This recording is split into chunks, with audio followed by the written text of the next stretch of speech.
हैरान कर देने वाले दुनिया के सबसे विचित्र इंसान। नंबर 5, चैन तुआनजी। चीनी महिला चैन तुएनजी ने अपने जीवन में पहली बार तब चलना शुरू किया जब वो 29 साल की थी। दरअसल चैन तुएनजी को जन्म से ही कंजेनिटल जिनोरेकरवेटम नाम की बीमारी है, जिससे उनके घुटने पीछे की ओर मुड़े हुए थे। इस कारण चैन न तो चल सकती थी और न ही सीधे होकर लेट सकती थी। इनका परिवार दक्षिण पूर्वी चीन के फुजियान में रहता है और गरीबी के कारण वो चैन का सही से इलाज नहीं करवा सके। इसीलिए चैन ने हाथों के सहारे अपने शरीर को जमीन पर आगे की ओर खींचकर चलना शुरू किया। लेकिन जब लोकल मीडिया ने उनकी स्टोरी कवर की, तब क्राउड फंडिंग की सहायता से उनके इलाज के लिए जरूरी पैसे इकट्ठा कर लिए गए और अब उनका इलाज ताइवान में एक स्पेशलिस्ट की देखरेख में किया जा रहा है। उनकी माता कहती है कि इलाज से पहले चैन ने अपनी इस विकृति के साथ जीना सीख लिया था, लेकिन लोग जिस तरह से चैन को पब्लिक में घूरते थे और जिस तरह की बातें करते थे, उनसे चैन को काफी बुरा लगता था। ताइवान के हुआनली जुई काई हॉस्पिटल में 10 महीने के ट्रीटमेंट में इनका 7 बार ऑपरेशन हुआ और अब वो अच्छी तरह से चल फिर सकती हैं। चैन तुएनजी की हाइट ऑपरेशन के बाद 4 फीट हो गई है, जो कि उनकी पुरानी लंबाई से 30 सेंटीमीटर ज्यादा है। नंबर 4, सुहाना कॉलिंस। एक टीनेज लड़की जिसकी स्किन इतनी नाजुक है कि सिर्फ सोकर उठने मात्र से उनके शरीर में छाले पड़ जाते हैं और शरीर से खून निकलने लगता है। उनके पेरेंट्स ने चैरिटी की मदद से 5 मिलियन पाउंड्स जमा कर लिए हैं ताकि उनका सही से इलाज करवाया जा सके। सुहाना का मॉर्निंग रूटीन अन्य स्कूल जाने वाली लड़कियों से कई ज्यादा लंबा होता है। सुहाना हर रोज सुबह 6 से 7 बजे उठ जाती हैं और उनकी माँ शर्मिला बड़ी ही सावधानी से सुहाना के बेंडेड आर्म्स को निकालती हैं और फिर उनके नाजुक कागज जितनी पतली स्किन को साफ करने से ठीक पहले सर्जिकल नीडल्स का इस्तेमाल करके उसके शरीर के छालों को स्टिच कर देती है।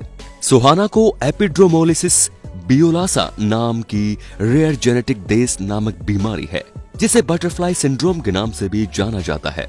इसमें पीड़ित की स्किन बटरफ्लाई के जैसे नाजुक हो जाती है। नंबर 3, डॉक्टर सारा ग्रे। डॉक्टर सारा ग्रे वो महिला है जो खुद को दुनिया की सबसे ज्यादा टैटू वाली डॉक्टर कहलाना पसंद करती है। जब वो 16 साल की थी तब उन्होंने पहली बार अपने शरीर पर टैटू बनवाया था। उन्होंने अपनी जिंदगी के अब तक के लगभग 300 घंटे टैटू करवाते हुए बिता दिए हैं। उनके शरीर पर दर्जनों डिजाइन है। 30 वर्षीय सारा अपने लुक्स से काफी खुश हैं, पर लोग उनके इस लुक को स्वीकार करने में थोड़ा अनकंफर्टेबल फील करते हैं। हालांकि उन्हें काम के वक्त काफी सम्मान मिलता है, पर उन्हें लोगों द्वारा थोड़ा अलग ट्रीट किया जाता है।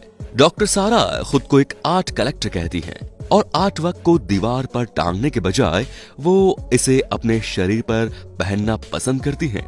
डॉक्टर सारा कहती है कि टैटू ने उन्हें निश्चित तौर पर सकारात्मक रूप से बॉडी कॉन्फिडेंट पाने में मदद की है, क्योंकि इससे उन्हें अपनी क्रिएटिव पर्सनैलिटी को दिखाने में काफी मदद मिली है और इससे वो लोगों को ये सीख दे सकती हैं कि कभी भी किसी किताब को उसके कवर से जज नहीं करना चाहिए। नंबर 2, डोंग जीजुन। लोग कहते हैं कि प्यार सबसे बड़ी ताकत है और चाइना का ये कपल इस बात की जीती जागती मिसाल है। डोंग जीजुन की लंबाई मात्र 2 फीट 4 इंच है।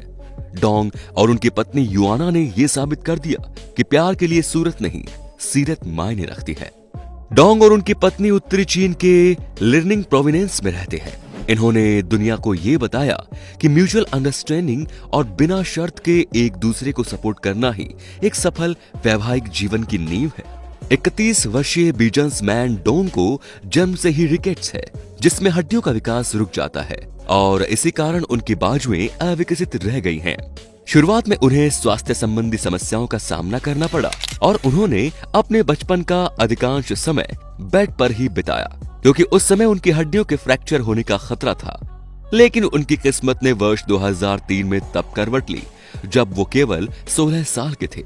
उसी वर्ष उनके पिता का बीमारी की वजह से निधन हो गया और उनकी मां का स्वास्थ्य भी खराब होने लगा। लेकिन इंटरनेट के कारण उन्हें नई जिंदगी मिली और उनके करियर को भी नई उड़ान मिली। Number 1, Tiffany jiggle. ये कहानी न्यूयॉर्क की एक लड़की की है जो एक रेयर बीमारी के साथ पैदा हुई थी। इनके जन्म के वक्त डॉक्टर्स ने कहा था कि इनके जिंदा रहने की संभावना केवल 50% ही है।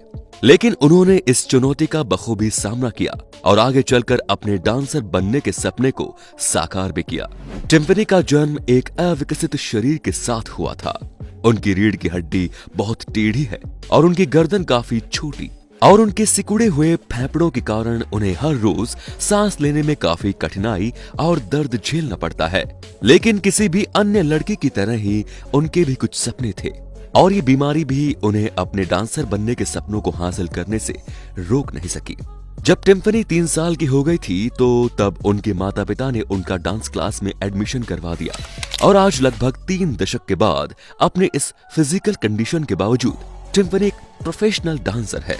इन्होंने बच्चों को 8 साल तक डांस सिखाया और आज वो एक प्रोफेशनल डांसर के तौर पर परफॉर्म करती है। वो हर सप्ताह 16 घंटे की ट्रेनिंग करती है और वे कई टीवी शो में भी नजर आ चुकी हैं। टिम्फनी अब अपना एक खुद का एक डांस स्टूडियो खोलना चाहती है। तो दोस्तों अब आप हमें कमेंट में बताइए कि इन सब में से आपको कौन सा व्यक्ति सबसे विचित्र लगा। धन्यवाद।